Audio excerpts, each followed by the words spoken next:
Should your tax dollars be going to factory farming?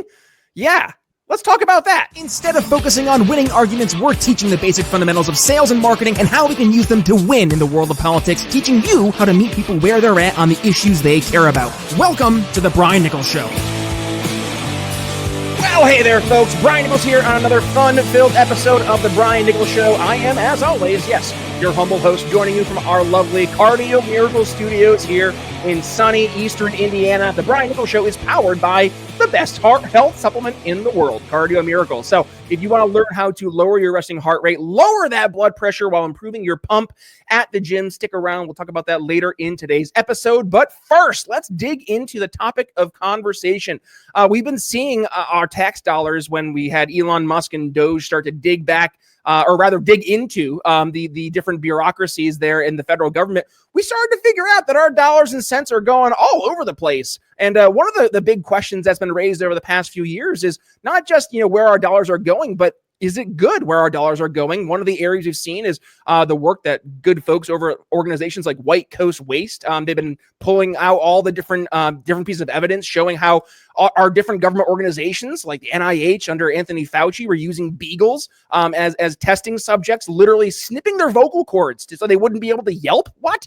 Insane. But that's not the only place where our tax dollars are going. It's also going to areas like factory farming. Is that a good thing? I would dare say a lot of us out there say probably not, even though there is, I think we all agree there's value behind having these larger farms out there. So, we need to dig into this, and I can't do that myself. So joining me today from the Wilberforce Institute is Liam Gray. Liam, welcome to the Brian Nichols Show. How you doing?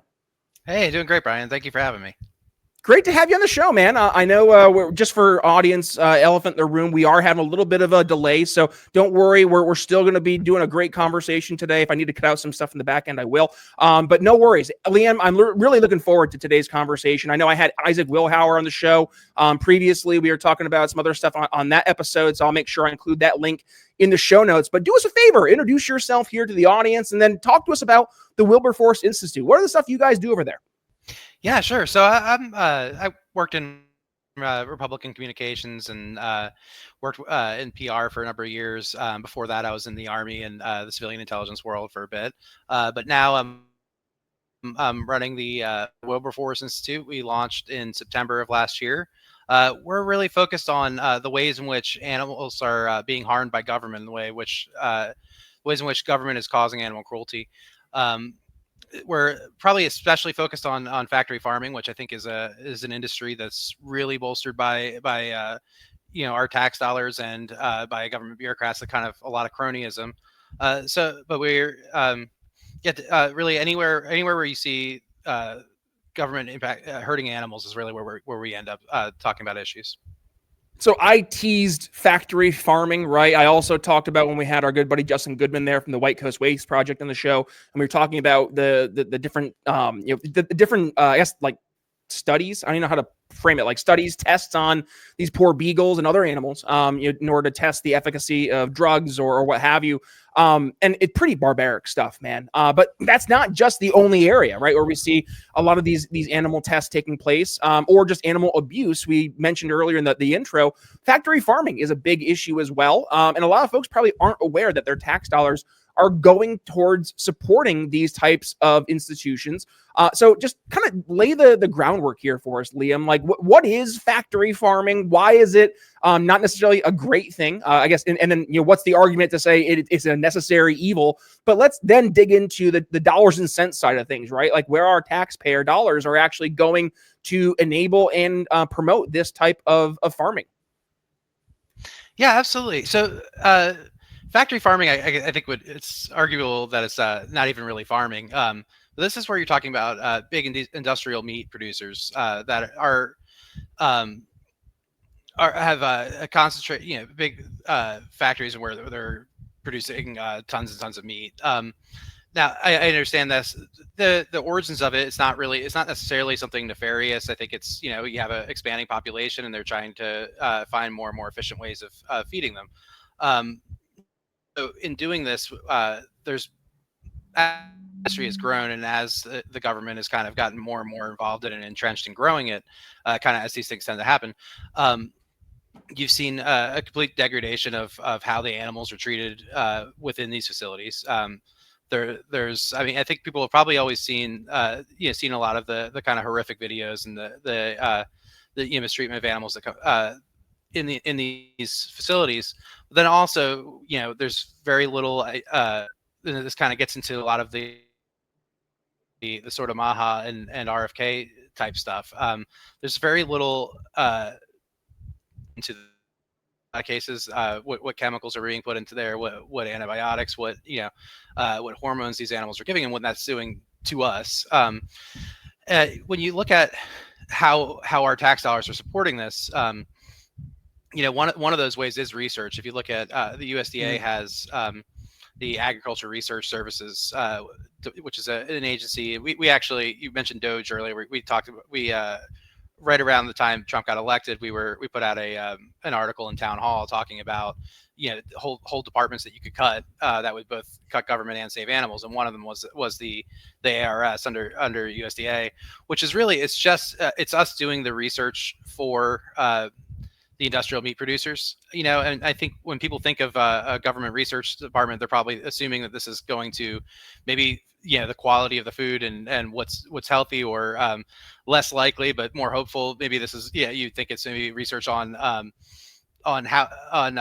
care of the animals, to how you can produce this meat efficiently without undue harm to the animals. But none of that is the focus. The focus is entirely how the animals bigger, how can they and so it's all parts that help those industries, but it doesn't do anything for the consumer. And so if these want to do that research on their own, well, that's one thing. That's of course, of course they wanted to figure out how to produce the stuff most efficiently. But why are we paying for it? Why is that a department, in our government that is bolstered by, that's funded by our tax dollars? Why wouldn't they, like any other industry, have to conduct their own research? We also look at things like the big beautiful bill. I think it was Rand Paul that said he could potentially support it. He's good with the cuts, but there's it adds so much spending that he was uncomfortable with where it was. And so another one of the articles that we put talking about, well, one of the places we could do this, if you look into the thousands of pages of that bill, there's tons and tons of just carve outs for factory farming and for industrial meat producers, just figuring identity things. There's money for projected unborn calf losses that you couldn't ever quantify, but they're getting millions of dollars for that.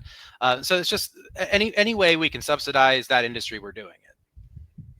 An unborn calf gets subsidized. Wow! Don't tell Planned Parenthood. That's a different conversation for a different day. Liam, right. I know what you're talking about though, right? But I know what you're talking about when you see those trucks on the interstate. My poor wife. We just got back from a trip visiting the in-laws down in South Carolina, and we're driving back, and you had a 10-hour drive, and you see all these big trucks, and you see all the the little pigs and the cows and that kind of stuff on them, and it breaks my wife's heart, right, when you see it.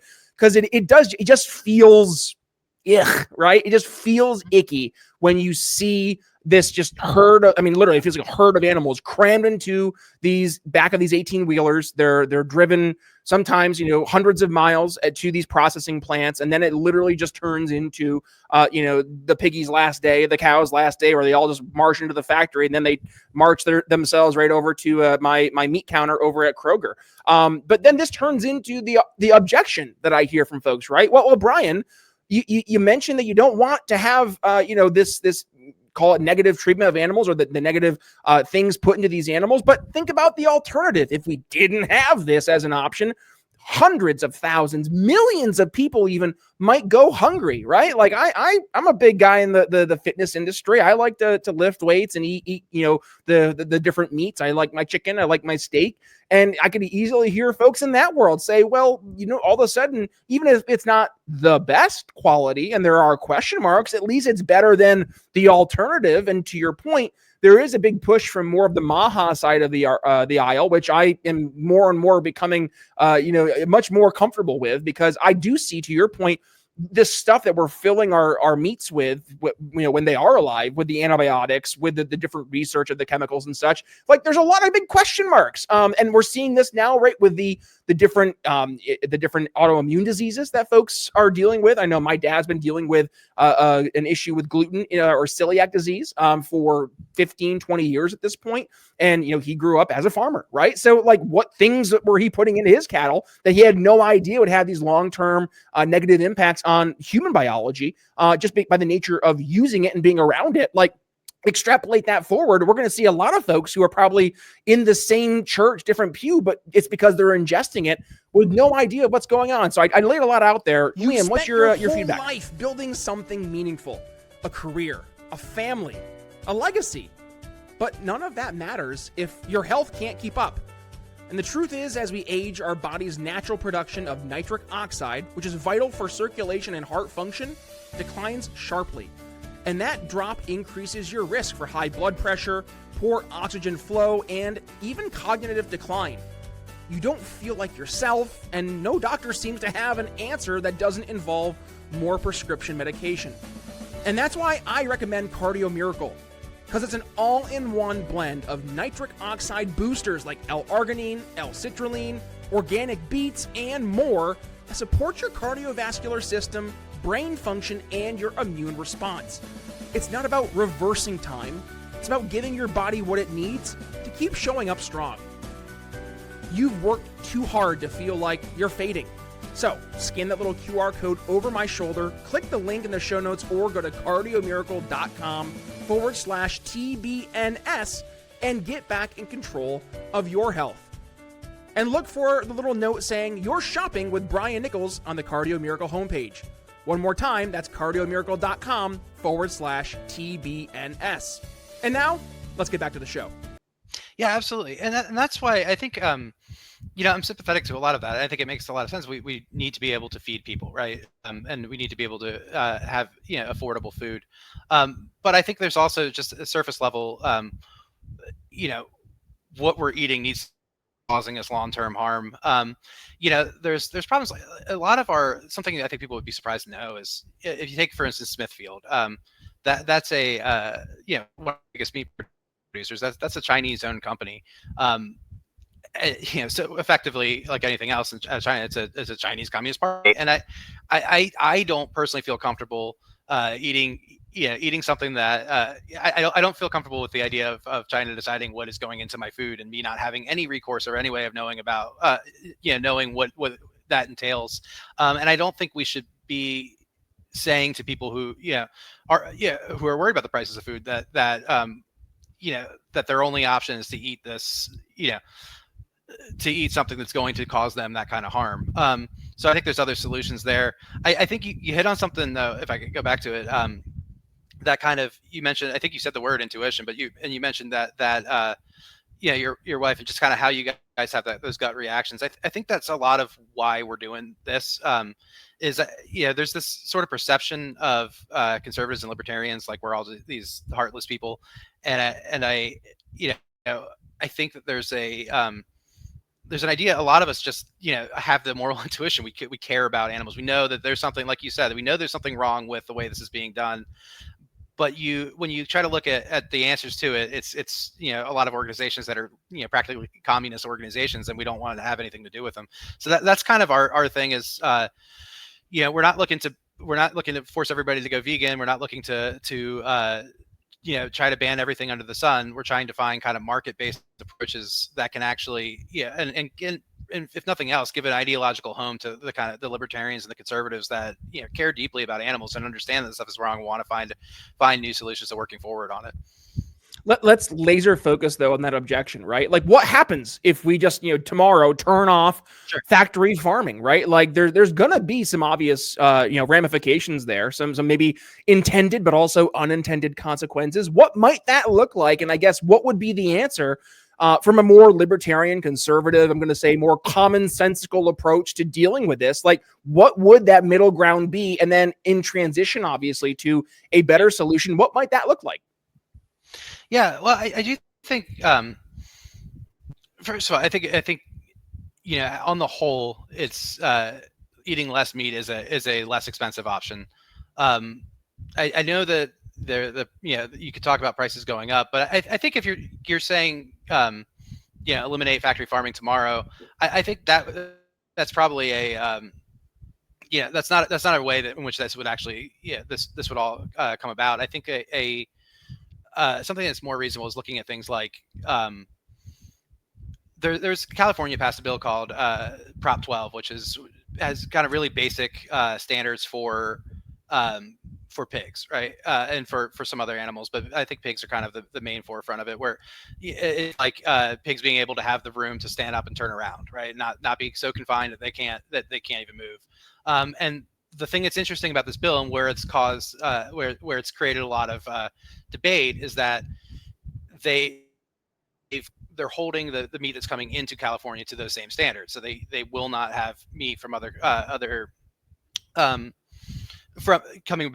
from from states where that's how with those kinds of conditions that meet those kind of conditions. So we've obviously had this big pushback from the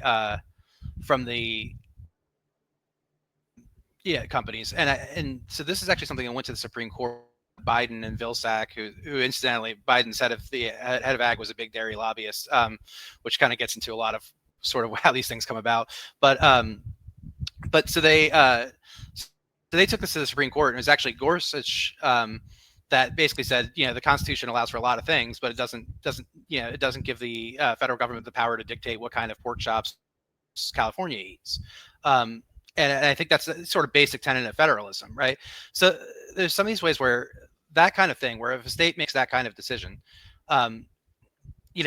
these companies may be mad about it. They may, but the state has the autonomy to do that. And it's also, so it doesn't necessarily have to be at the federal level, and the federal government shouldn't really have the authority to tell a different state, each state how they handle it. But also, one of the things that's kind of been a consequence of that, a sort of positive consequences, you've had a lot of farmers that have been, a lot of the smaller farmers have gotten adaptive and seen opportunities here where they can kind of specifically tailor their operations to meet those requirements, right? One is entrepreneurialism, right? It's seeing that need and meeting that need. The ironic thing about this is like these efforts to there's one for a long time, it's called the EATS Act, and in addition to the Supreme Court effort. Now that failed, they have another federal effort it has a mouthful of a name, but that's to do the same thing, to try to override this bill, try to give the federal government the power to, right? And the ironic thing about it is it's actually those small farmers they that have been adaptive have found a way to profit off of these bills would be punished because they're not in the way. If this bill went through, these guys wouldn't be able to reverse and go back to some other kind of conditions. But which is a difference between them and the larger these industrial meat producers who could make these changes very easily and compared to the smaller farmer.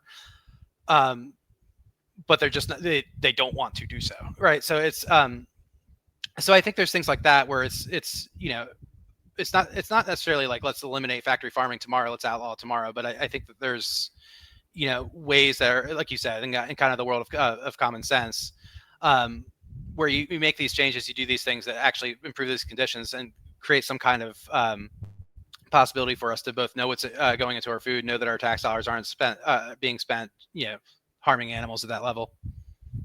And by the way, like going back to the actual individual farmers, right, or the individual butchers, like this is where Thomas Massie continues to be my favorite congressman, because he has been bringing forward the PRIME Act, right, the Process Revival and Intrastate Meat Exemption Act, which is a bipartisan legislative proposal, and it's entirely aimed at allowing the states greater autonomy over the sale of custom slaughtered meat within their borders. So going back to your point, more of a federalist approach. And this act, I think you've been bringing this up every year for the past like 5 years or so. I forget the representative, I think it's Representative Pingree, keep me honest here. I think they were just the most recent co-sponsor here in 2025, right? But the main provisions, just for folks who are playing along in the home game and they're not familiar, there's really three key provisions, right? So number one, exemption from federal inspection from livestock, such as beef, pork, and lamb. that are slaughtered and processed at custom facilities, provided the meat is also sold within that same state. Number two, expansion of current law, which only exempts custom slaughtered meat for personal, household, guest, or employee use, to also allow direct sale to consumers, restaurants, hotels, boarding houses, grocery stores, and other establishments.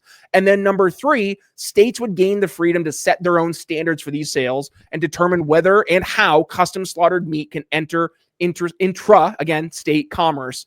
So the arguments are, number one, strengthening local food infrastructure; two, increase access to local meat; and three, a reduction of burdens on small farmers and ranchers, right? Like this just seems like a common sense, no-brainer proposal. Liam, I mean, what the heck is holding us up here? Is it the bureaucracies? Is it the special interests? Is it a combination of all that and more? Tell us what's going on here. Going to say all of the above. I think those are the biggest problems that you have people in, Republican and Democrat Party that are kind of bought and paid for by powerful ones. I think you have I think the bureaucratic part of it is a hard thing too. One of the things actually, so Mike Lee is another big prime actor of basically how Congress for years has been sort of abdicating their legislative authority over the executive branch. They'll say, we're passing a bill on clean water, and the EPA will decide what that means. My inclination to departments like the USDA and who are run by industry people. You had a guest on the other day who just talked about the revolving door, which I know Trump talked about as he was running, that lobbyist bureaucrat revolving door. He's got held up, and how the sort of bureaucratic confines is. You have these executive branches that are writing this legislation. They'll call it regulations, they'll call it whatever they call it, but they're writing bills from the executive branch, and they're not really answerable. They're not answerable to us. They're not accountable to us as bureaucrats, and they're not really that accountable to the president or anybody else. They're just kind of making the law of the land elsewhere. But I can't speak to what's holding the bill itself up in Congress, other than probably special interests. But that kind of effort, I think, is exactly the type of thing where we can start peeling this stuff back if we can push that kind of thing through. Yeah, and by the way, like this goes back to, listen, there's a lot of reasons I pick on Trump, and I think most of them, from my perspective at least, are well deserved. But man, oh man, he did something great in being able to appoint a lot of these more conservative, right-leaning judges. And I look at what happened here in 2024 before the election. We got the ruling of Chevron deference, and they started to peel back the ability for these unelected bureaucrats. It was like legislatively, or not legislative, Supreme Court perspective, it was actually kind of a close ruling. It was 6-3. And the fact that Chevron deference, which brought this back to the lawmakers, right? Like that's huge. And I guess, Liam, to piggyback on that, like, are we seeing any hope?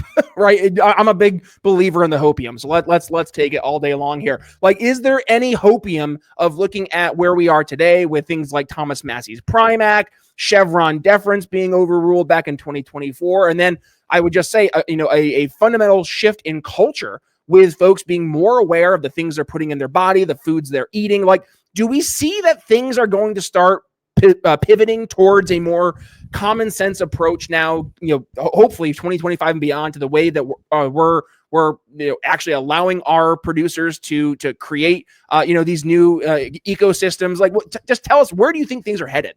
Does it feel like your office has quietly turned into a mini call center? I mean, you didn't plan for it, but between the customer service calls, the sales follow-ups, and team check-ins, the phones are ringing nonstop. And you're stuck managing it all with a setup built for 2012. And that's what I call the accidental contact center. And it's more common than you think. Level 365 makes it easy for you to level up. You'll get call routing, full call history, real analytics without buying some massive contact center platform. It's plug-and-play simplicity for businesses that suddenly found themselves taking way more calls than expected. If that sounds like you should check out Level 365.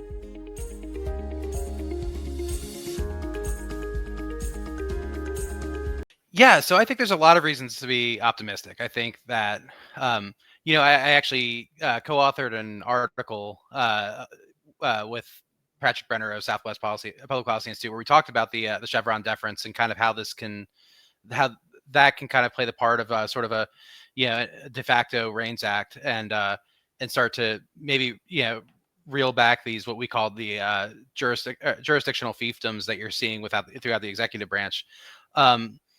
I think with that and the Prime Act and some of these things, I think there's reason to be optimistic. I think that when you look at the trajectory of people writ large, I think there's in America, I think there's kind of an appetite for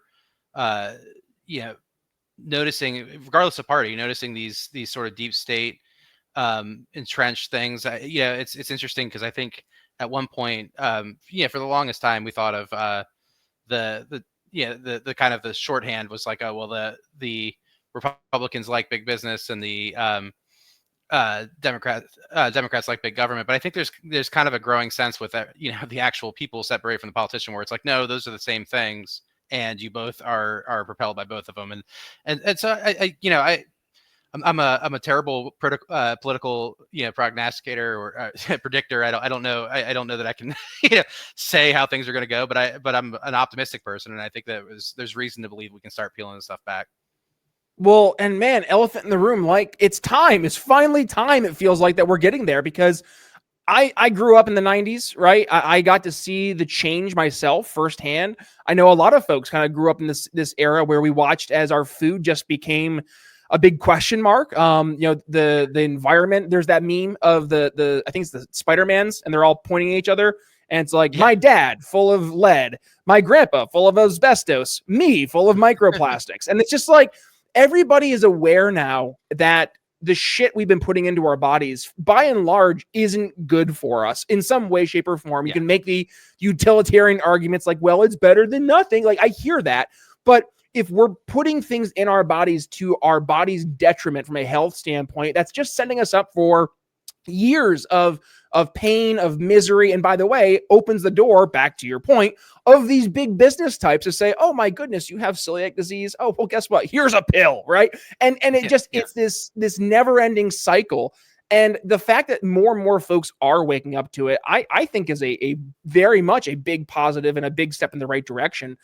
So, I mean, with all that being said, Liam, thank you for helping dig into this today. And by the way, folks are like, wait, Liam and Brian look different. It's because we had to hit pause and pick up part 2 of the conversation because we both had some computer issues. So I think we've rectified that. I'm going to blame the NSA because that's just the easy thing to do, right? The CIA, NSA, FBI. It was one of those 3-letter organizations. Start talking about the deep state, you're going to have problems. Yeah, that's what it was. That's right. The bureaucrats and the deep state, they came after us. But no, Liam, let's do this as we go towards the final part of our conversation. We like to do a little part called Final Thoughts, and usually I like to wrap the episode up in a nice, neat bow. But I mean, call to actions for folks, right? Like folks who are listening today, they're tired of factory farming. They're tired of putting crap in their bodies that they don't know what it is. I just saw this video go viral where this guy bought a steak from Publix and it's on the grill, and he goes to take it off, and like part of the steak is just like slime of some sort. And like people are tired of putting synthetic crap into their bodies. People just want real, natural, healthy solutions. So what would you say like is the best way for someone to take today's episode and have some type of call to action? What would that look like? And of course, if folks want to go ahead, continue the conversation with you, learn more about the Wilberforce Institute, floor is yours, Liam. What are your thoughts there? Yeah. So what I can say is with at the Wilberforce, we're writing on a lot of this legislature, a lot of the legislature trying to push past without anyone noticing, and kind of highlighting a lot of these regulatory problems. So I so just go into our website. It sounds a little self-serving, but checking out our website, going to our Twitter, and reading some of the articles that we have. There's also if people sign up on our site, I think we're pushing out a newsletter. We have send a lot of articles. I know everyone's getting inundated by a ton of stuff, but we're not sending out too much. We're sending out just pertinent, good information. And some of the things that are coming is we're working on getting volunteers throughout the state, throughout every state. Hopefully, we can get a state person in every single state. to kind of lead some grassroots efforts and kind of get on the ground, especially where some of the state things too. There's there's some interesting technologies coming out, and that maybe everybody's not like cultivated meat, where it's new food technology that kind of creates an ethical answer for people that want to keep eating meat.